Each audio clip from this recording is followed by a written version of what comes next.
사울이 이스라엘의 왕이 된 때가 오늘 본문에 2년이 되었다라고 시간적 배경을 설명하고 있습니다. 사울이 왕이 되고 2년 동안 사실 뭐 어떤 큰 이슈는 없었던 것 같아요. 그래서 그 2년 동안 어떻게 했는지, 어떤 일이 있었는지 사실 그 모든 일들은 다 그냥 넘어가고 지난주 본문 말씀에서 바로 13장에 넘어오면서 오늘 본문이 기록되어 있는데, 오늘 본문에서 2년이 지난 이후에 일어난 일들에 대해서 기록하고 있습니다. 2절 말씀해 보니까 사울이 3,000명을 택하였고 그 중에 2,000명을 자기와 함께 믹마스의 베델산에 있게 하였고 남은 백성은 각기 장막으로 보냈습니다.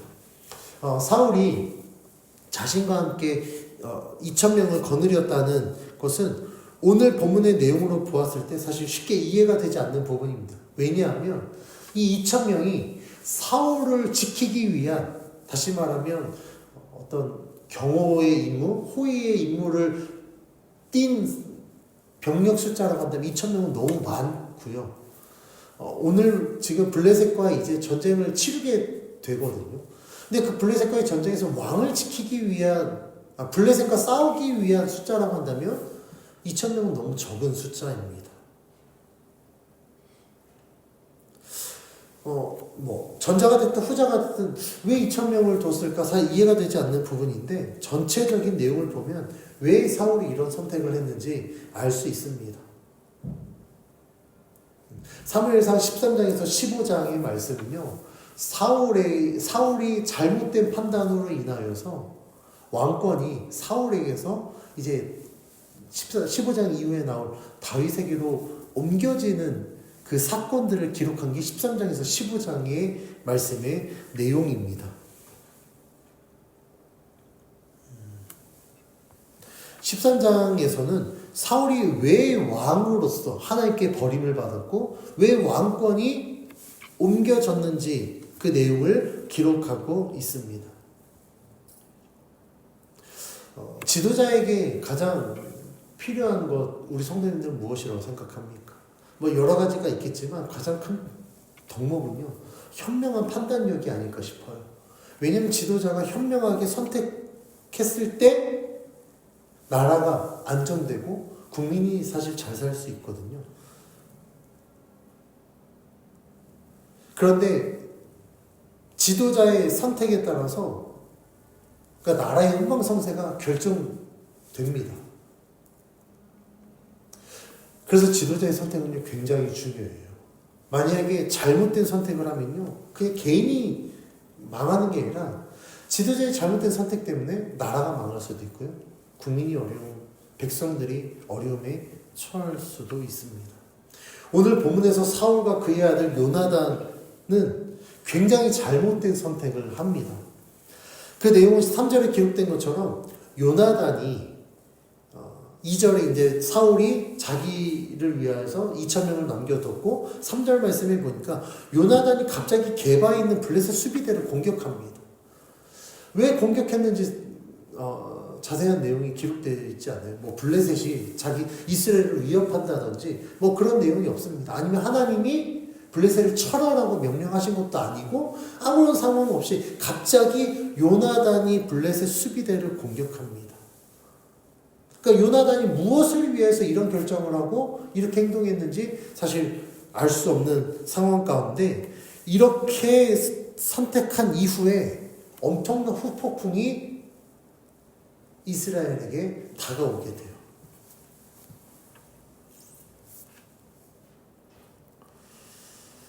이 결정은요, 굉장히 무모하다라고 할 수 있습니다. 왜냐하면 잠자는 사자의 코털을 건드린 격이 되어버렸기 때문에 그래요. 요나단이 블레셋 수비대를 공격합니다. 그리고 그것을 블레셋 사람들이 알게 되고 난 이후에 블레셋은요, 이스라엘을 칠 준비를 합니다.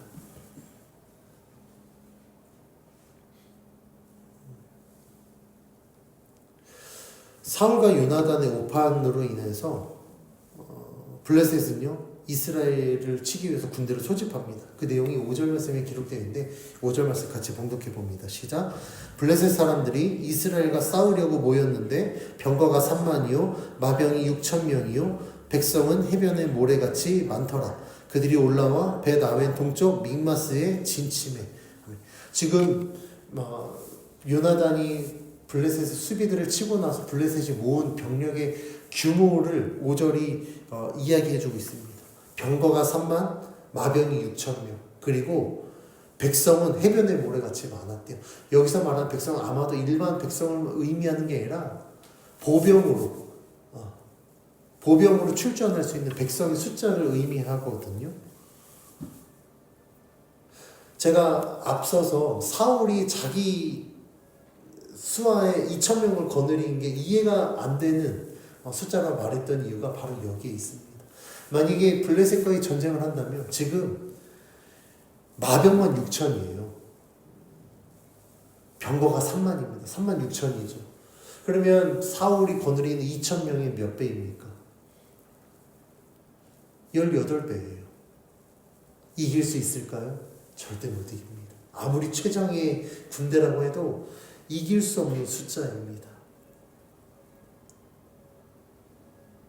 그런데 요나단의 잘못된 선택으로 인하여서 지금 병거랑 마병의 숫자만 16배예요. 일반 백성의 숫자는 해변에 모래같이 많았다고 하니까 싸우면 어떻게 될까요?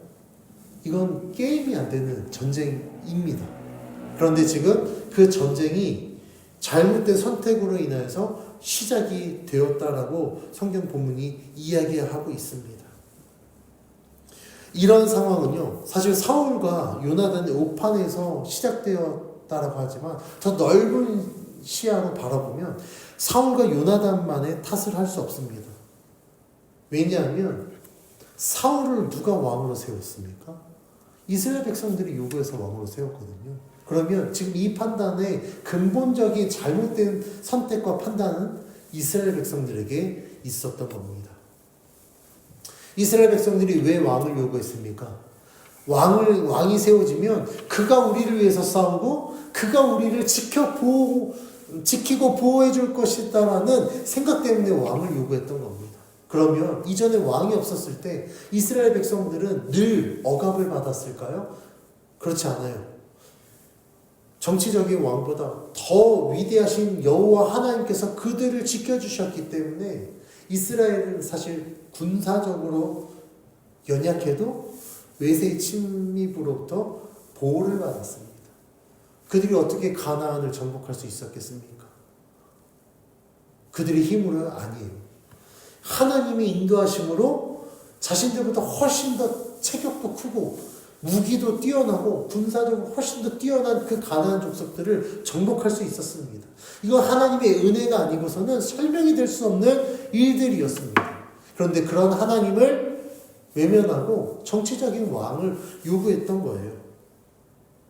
그런데 그런 왕이 세워진 결과가 어떻게 되었습니까? 오늘 본문 6절 7절은 이렇게 이야기합니다. 6절 7절을 같이 봉독해봅니다. 시작. 이스라엘의 사람들이 위급함을 보고 절박하여 굴과 수풀과 바위 틈과 은밀한 곳과 웅덩이에 숨으며 어떤 히브리 사람들은 요단을 건너 갓과 길르앗 땅으로 가서 사울은 아직 길갈에 있고 그를 따른 모든 백성은 떨더라. 그들이 왕을 왜 요구했다고요? 우리를 위해서 싸우고 우리를 지켜줄 것이다라는 기대 때문에 왕을 세웠습니다. 근데 그 왕을 세웠더니 왕이 잘못된 판단을 한 거예요. 그 결과 6절 7절 어떻게 됩니까? 이스라엘 사람들이 위급함을 보고 절박하여 당당한 게 아니라 굴과 수풀과 바위 틈과 은밀한 곳과 웅덩이에 숨었습니다. 사울을 따르던 자들이 어떻게 되어 있습니까? 7절 말씀에 그를 따른 모든 백성이요 두려워 떨었대요. 왕을 요구한 이스라엘 백성들의 선택, 잘된 선택입니까? 정말 그들이 지혜롭게 판단한 결과입니까? 그렇지 않아요. 이스라엘 백성들은요, 잘못 선택해도 너무 잘못된 선택을 한 겁니다. 왕이 세워지면 자신들을 위해서 싸워줄 거라는 기대감이 있었어요. 주변의 국가들이 자기네보다 더 힘이 세니까 우리도 왕이 있으면 더 셀 줄 알았던 거예요. 그런데 이스라엘은 블레셋에 비하면 아무것도 아닌 존재였습니다. 군사적으로도 약했습니다. 왕이 세워졌더니 오히려 왕 때문에 평온의 일상이 다 빼앗겨 버린 거예요. 당당하게 살지도 못하고 두려워 떨며 숨을 수 있는 모든 곳에 지금 이스라엘 백성들이 다 숨게 되어버렸습니다. 만약에 이스라엘 백성들이 왕을 요구하지 않고 왕이 통치하는 것이 아니라 하나님이 지금 통치하고 있었다고 한다면 이런 상황 일어나지 않았을 겁니다.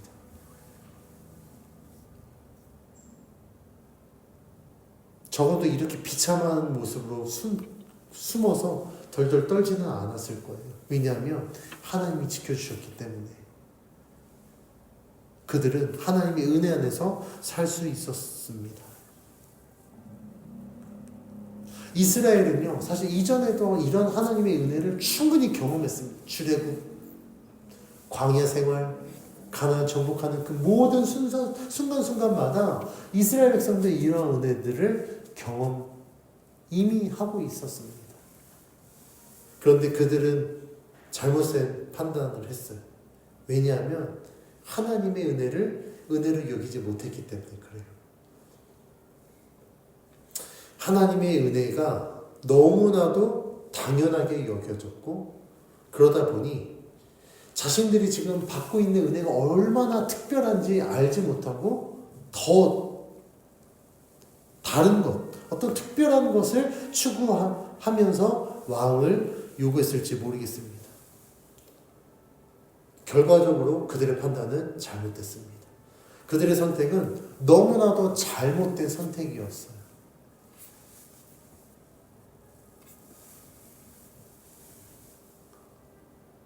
그래서 자신들이 기대하고 자신들이 원했던 것과 전혀 다른 결과를 가져오게 되었습니다.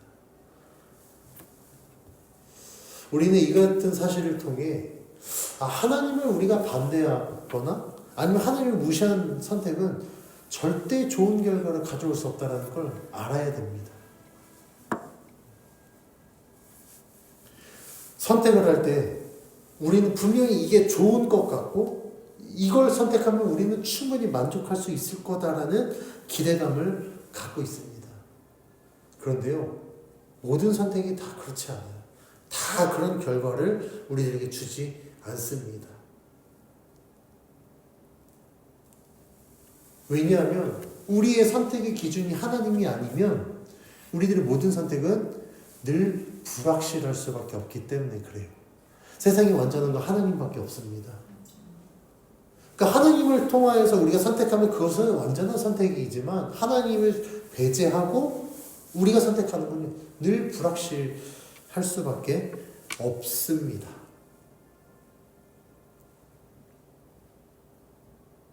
우리 성도님들 중에 내가 선택한 것 중에 정말 확실한 선택이라고 여긴 게 혹시 있으세요? 하다못해 우리가 옷을 사도 이거 괜찮을 것 같은데 거기에서 매장에서 쇼윈도에서 딱 입으면 멋있는 것 같아요. 근데 집에 와보면 어떨까요? 남자들은 좀 더는데 여자들은 이렇게 제가 이제 겨울이니까 외투를 샀습니다. 외투를 사서 너무 예뻐서 왔어요. 집에 와서 외투를 입었는데 안에 받쳐 입을 마땅한 옷이 없어요. 장을 열면 옷은 너무너무 많은데 이 외투랑 짝이 되는 게 없어요. 베스트인 줄 알았는데 그게 아닙니다. 머리를 하더라도 자꾸 여자분들 얘기해서 죄송합니다. 왜냐하면 남자들은요 그냥 그런 대로 살거든요. 근데 여자들은 어때요? 파마하고 싶어서 파마했어요. 파마했는데 별로 마음에 안 들어요. 그럼 머리를 잘랐습니다. 자르고 후회하더라고요. 자르면 길고 싶고 길면 자르고 싶고 생머리면 파마하고 싶고 파마하면 피고 싶고 어떤 선택도 내가 만족할 것 같은데 괜찮을 것 같은데 선택하고 나서 후회하는 게 우리들의 인생이라는 겁니다. 그런데요, 하나님으로 말미암은 선택은 그렇지 않아요. 왜냐하면 우리가 하나님을 믿고 하나님으로 말미암아 선택하면 사실 내가 기대하고 내가 생각했던 것도 하나님은 더 큰 것들로, 더 완전한 것들로 이루시기 때문에 하나님으로 말미암은 선택은 어떤 것도 후회가 되는 선택이 없습니다. 그래서 우리는 어떤 선택을 할 때 하나님을 가장 먼저 선택해야 돼요. 그리고 하나님으로 말미암아 선택을 해야 됩니다. 내가 하나님 이거 하고 싶은데 하나님 이거 하는 것이 정말 하나님의 뜻인지 저에게 말씀해 주십시오. 하나님 이거 정말 이게 최선인 것 같은데 하나님 제가 하나님 앞에 오버하지 않고 정말 하나님의 뜻대로 선택하고 주어진 삶을 살 수 있도록 또한 주어진 것들을 결정할 수 있도록 하나님 저에게 지혜를 주십시오라고 기도해야 됩니다. 왜냐하면 내가 아무리 원해도 하나님이 기뻐하지 않으면 우리는 멈출 수 있어야 돼요. 아무리 내가 원하지 않아도 하나님이 원하시면 우리는 그것을 선택해야 됩니다. 그런데 이러한 선택의 모든 순간에서 하나님을 배제하고 나의 생각대로 내 뜻대로 무엇인가를 결정해버리면 우리는 반드시 실수하고 실패할 수밖에 없습니다. 오늘 지금 말씀에서 사울과 요나단은 분명히 잘못된 선택을 했습니다. 그런데 여기서 그치지 않고 사울은요 또다시 잘못된 선택을 하고 하나님 앞에 죄를 짓게 됩니다. 블레셋 군대가 이 어마어마한 병력으로 지금 믹마스에 진을 쳤습니다. 지금 사울이 거기에 있거든요. 사울이 지금 믹마스와 베델산에 있게 하였습니다. 그런데 지금 블레셋이 믹마스에 진을 쳤어요. 그리고 백성들은 지금 두려워 떨며 다 숨어버렸습니다.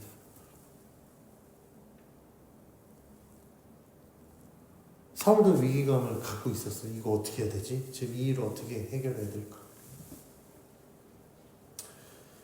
사울이 혼자 독단적으로 선택할 수 없어서 사무엘의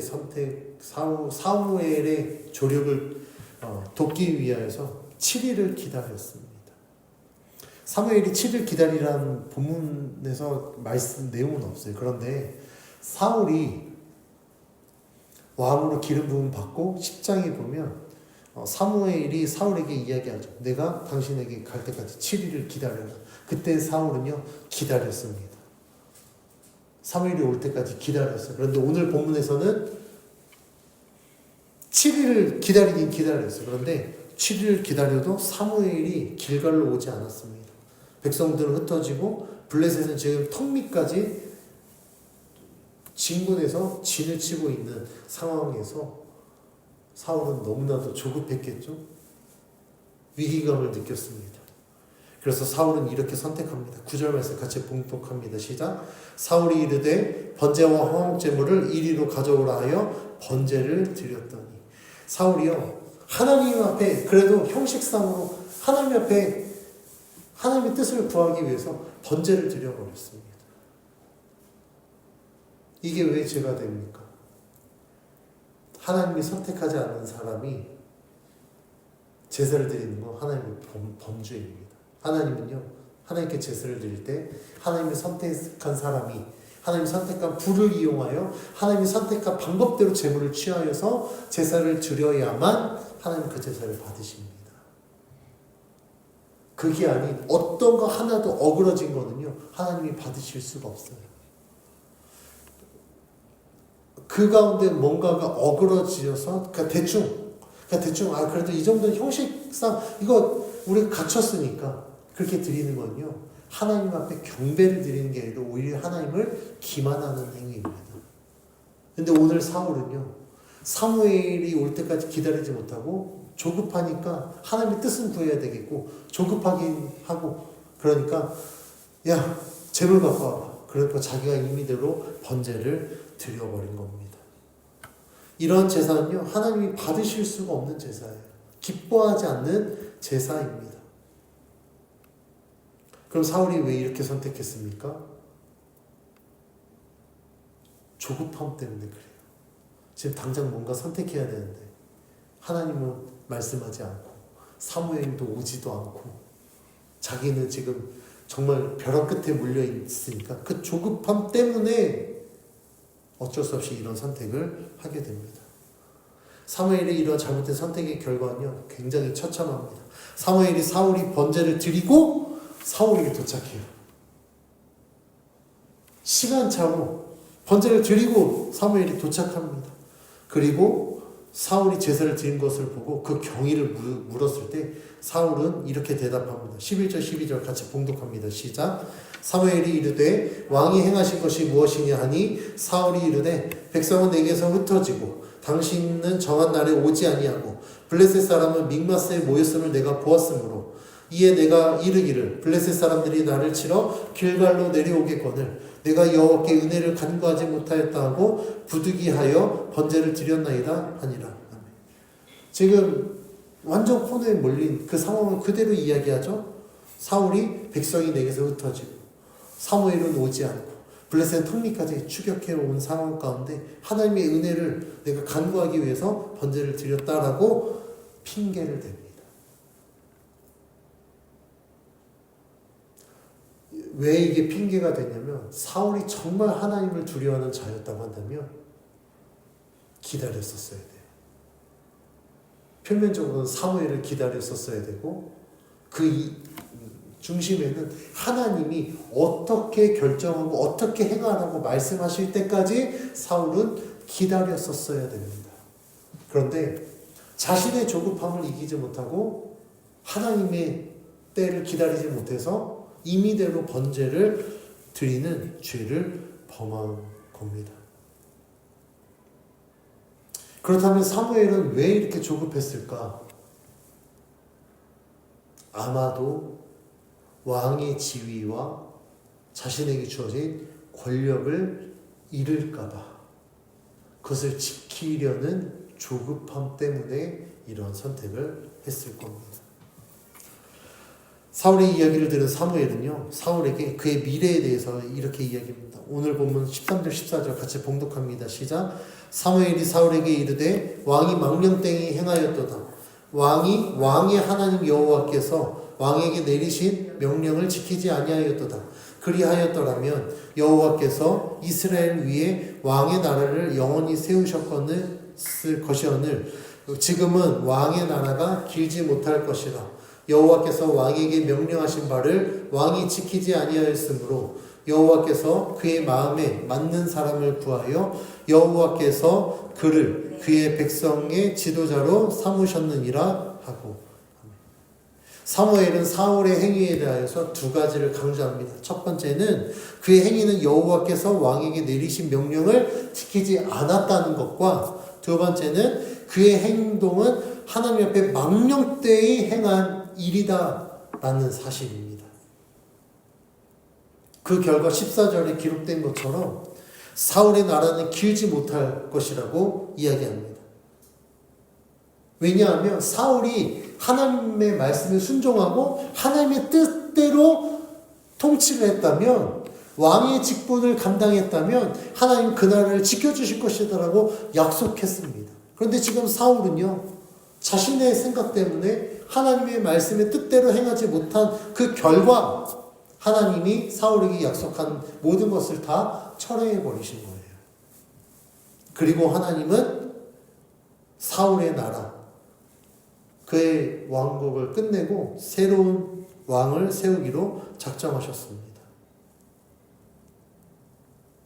사울은 자신의 지위와 권력을 지키기 위해서 이런 선택을 했지만 오히려 그 선택이 그 모든 지위와 권력을 빼앗기게 하는 자충수가 되어버렸습니다. 하나님께서 그에게 약속하신 대로 그의 나라와 그의 왕국이 영원할 수 있었는데 불순종으로 인하여, 잘못된 판단으로 인하여 그의 모든 것들은 다 끝나버린 거예요. 만약 사울이 하나님을 진심으로 경외하고 하나님을 두려워하는 자였다고 한다면 아무리 급했어도 하나님의 뜻을 기다렸을 겁니다. 하나님이 말씀하실 때까지. 기다렸을 거예요. 그리고 전심으로 하나님의 뜻을 구했을 겁니다. 지금 사울이 처한 상황 가운데 사울은 번제를 드릴 것이 아니라 하나님 앞에 진심으로 기도했었어요. 하나님, 잘못된 판단을 했습니다. 하나님, 잘못했습니다. 용서해 주시고. 그러나 이 잘못된 판단으로 인해서 백성들은 지금 나를 떠났고 사무엘은 약속한 시간 내에 오지 않고 있고 블레셋 턱밑까지 나를 지금 추격하고 있는데 그럼에도 불구하고 하나님이 함께 하실 줄 믿습니다. 지혜를 주십시오. 믿음을 주십시오. 지켜주십시오라고 기도했었어야 돼요. 근데 사울은 이런 기도를 하지 않았어요. 자신의 뜻대로, 자신의 판단대로 번제를 드렸습니다.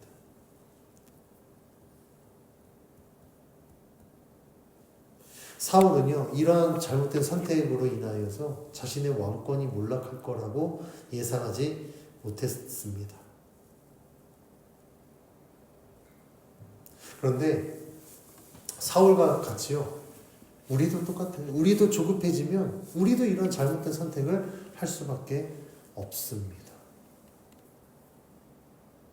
왜냐하면 조급해지면요, 우리의 시야는 굉장히 좁아져요. 이거 지금 당장 안 하면 안 될 것 같아요. 이거 지금 내가 선택하지 않으면 안 될 것 같은 위기감을 느끼게 됩니다. 그래서 장사할 때 장사꾼들이 물건 제일 많이 팔 수 있는 방법이 뭔지 아십니까? 이거 마지막이라고 합니다. 딱 하나 남았다. 지금 누군가 예약했는데 지금 예약 안 하면 그 사람한테 이거 팔 건데 어떻게 하시겠습니까? 그러면 마치 이거 내가 지금 선택 안 하면 후회할 것 같으니까 선택해요. 근데 진짜는 그거 하나만 남은 게 아니에요. 창고에 더 많이 있을 겁니다. 그 장사꾼이 만나는 사람마다 그렇게 얘기할 거예요. 그런데 그 장사꾼은 이 소비자의 심리를 너무나도 잘 알고 있어요. 그래서 제가 인터넷 쇼핑을 할 때도 보면 그 각 이제 사이트마다 뭐 타임 딜이라고 걸어서 1시간 특가 해가지고 시간이 점점 줄어듭니다. 그럼 막 주문자 수가 막 올라가요. 홈쇼핑도 보면 막 임박하면 이제 이번 기회에 없습니다. 없긴 뭘 없어요. 홈쇼핑에서 6차, 7차, 8차 그 다음 홈쇼핑 보면 더 좋은 조건으로 팔더라고요. 근데 막 임박하고 그러니까 우리 시야를 굉장히 좁게 만들어서 그거 선택 안 하면 안 하게 만든다라는 거예요. 근데 우리들의 삶도 똑같습니다. 우리를 자꾸 그런 조바심을 갖게 만들어요. 그런데 우리 성도님들 한번 생각해 보십시오. 인생을 한번 돌아보세요. 그 순간에 내가 그 선택했는데 시간이 지나고 나서 다시 그 상황을 돌아보면 그 선택했을까요? 안 했을 거예요. 그때는 이게 최선인 줄 알았는데 내가 지나고 보니 그거보다 더 좋은 선택이 있을 것 같은데. 그리고 그 순간에 막 조바심 나는데 그 순간에도요, 사실 이걸 선택하기보다 한 발짝만 뒤로 물러나서 좀만 객관적으로 보면 훨씬 더 좋은 선택지가 있습니다. 그런데 마치 무언가 상황에 막 우리가 쫓기게 되면 우리의 시야는 거기에 이렇게 좁아지니까 조바심 때문에 잘못된 선택을 할 수밖에 없어요. 그래서 저는 급할수록 돌아가라라는 그 말대로 뭔가 막 급할 때 오히려 저는 더 여유 있게 생각하려고 노력합니다. 급할수록 서두르면요, 평소에 할 수 있는 것도 더 안 되게 돼요. 근데 급할수록 더 차분히 하잖아요. 서두르는 것보다 훨씬 더 잘합니다. 훨씬 더 현명한 선택을 하게 됩니다. 그래서 우리는요, 늘 우리들의 삶 속에 하나님 앞에 지혜를 구해야 돼요. 지혜가 없으면 우리는 이러한 상황 가운데 늘 그 조바심에 쫓겨서 그것 때문에 많은 것들을 생각하지 못하고 하나님께 맡겨드리지 못하고 막 우리 이 좁은 시야로, 좁은 생각으로 막 쫓기듯이 선택을 하게 된다는 거예요. 그런데 그 선택의 결과는요, 너무나도 처참할 겁니다. 우리가 하나님께 모든 것을 맡겨드리고 선택해야 되는 이유는 딱 한 가지입니다.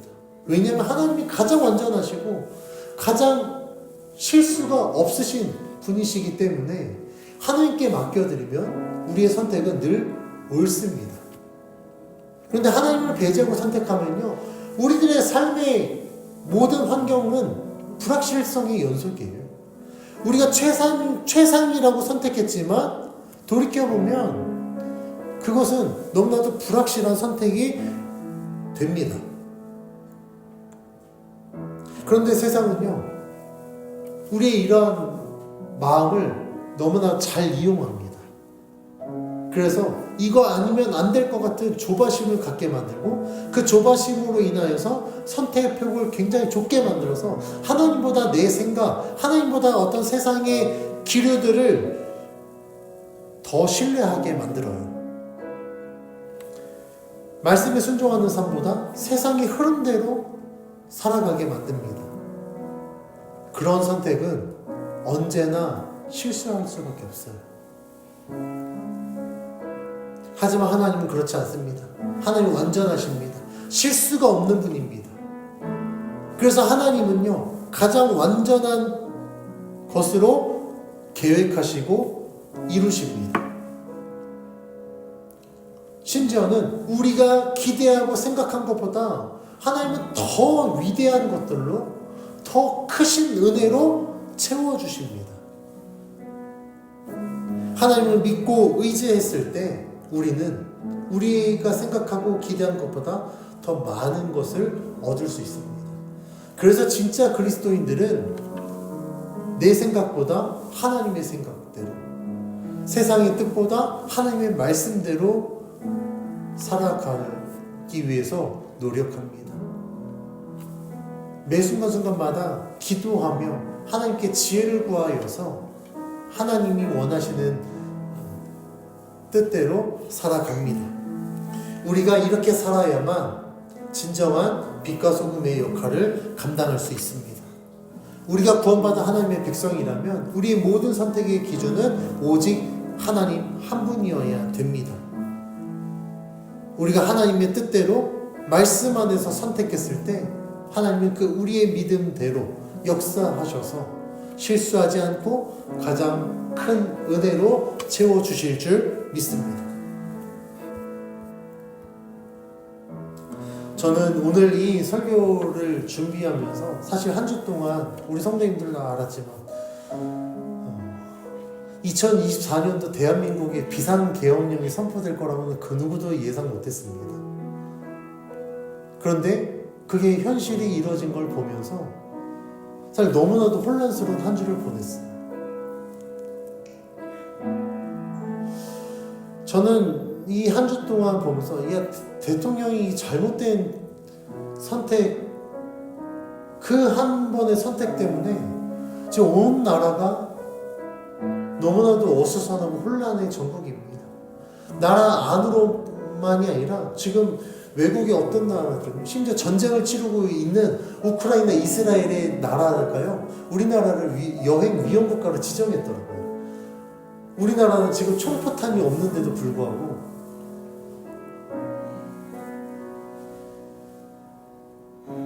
왜 이렇게 됐을까? 대통령이 지혜가 없었어요. 그에게 이 계엄령을 건의한 자들이요, 지혜가 없었습니다. 물론 우리나라가 그렇게 예전처럼 쉽게 무너지는 나라가 아니니까 국민들이 그 계엄을 막았고 국회가 발빠르게 움직여서 계엄령을 해제했습니다. 많은 사람들이 분노하고 있습니다. 지금도 분노하고 있습니다. 그런데 저는 사실 지난 한 주간 동안 지내면서 분노보다 하나님 앞에 매일매일 회개했습니다. 혹자는 대통령을 탓하기도 하고, 혹자는 수뇌부를, 군 수뇌부를, 그리고 정부 내각 모든 관료들을 비난하고, 심지어 정부 여당을 탓하기도 합니다. 근데 하나님께서 저에게 주신 마음은 그 누구를 탓하기보다 왜 이 상황이 오기까지 더 기도하지 못했을까? 왜 더 나라를 위해서 내가 기도하지 못했을까? 저의 불찰을 회개했습니다. 그리고 간절히 하나님 앞에 기도하게 됩니다. 지금도 기도하고 있습니다. 이 전국이 어떻게 해결될지 모르겠습니다.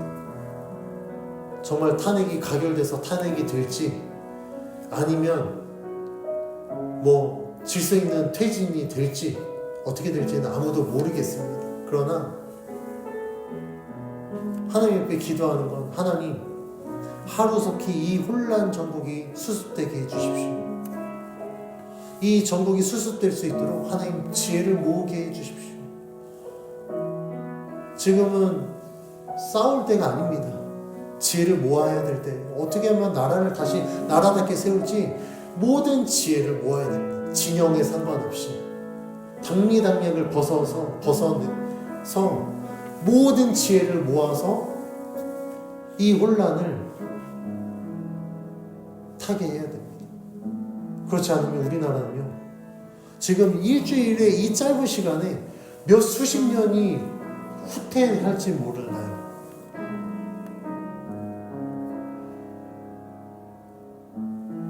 그래서 제가 우리 성도님들께 권면합니다.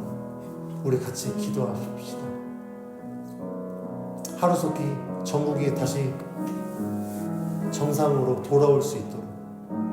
하나님은요, 잘못된 선택을 한 지도자, 바로 그 지도자 내리시고 새로운 지도자를 세우신 것처럼, 만약에 지금의 대통령이 잘못됐다고 한다면 하나님이 하나님의 방법대로 이 대통령의 모든 것들을 하나님이 중지시키고 정말 지혜로운 새로운 지도자를 다시 세우실 줄 믿습니다. 저는 그 믿음으로 기도합니다. 그 일들을 위해서 우리가 더 기도해야 될 줄 믿습니다. 정말 지혜를 모아서 지혜로운 자들이 세워져서 정말 나라를 나라답게, 국민들이 정말 그 하나님의 말씀 안에서 평화를 누릴 수 있는 우리 대한민국 자유민주주의 국가가 될 수 있도록 함께 기도하고, 또 우리는 우리들의 삶의 자리에서 우리들에게 주어진 대로 또한 열심히 살아가며 정말 잠깐의 시간 동안 잃었던 우리들의 평화와 안녕과 그 자유와 그 모든 것들을 다시 우리가 지키며 수호하는 성숙한 대한민국 국민, 그리스도인으로 살아가는 저와 여러분이 되길 주의 이름으로 간절히 축원합니다.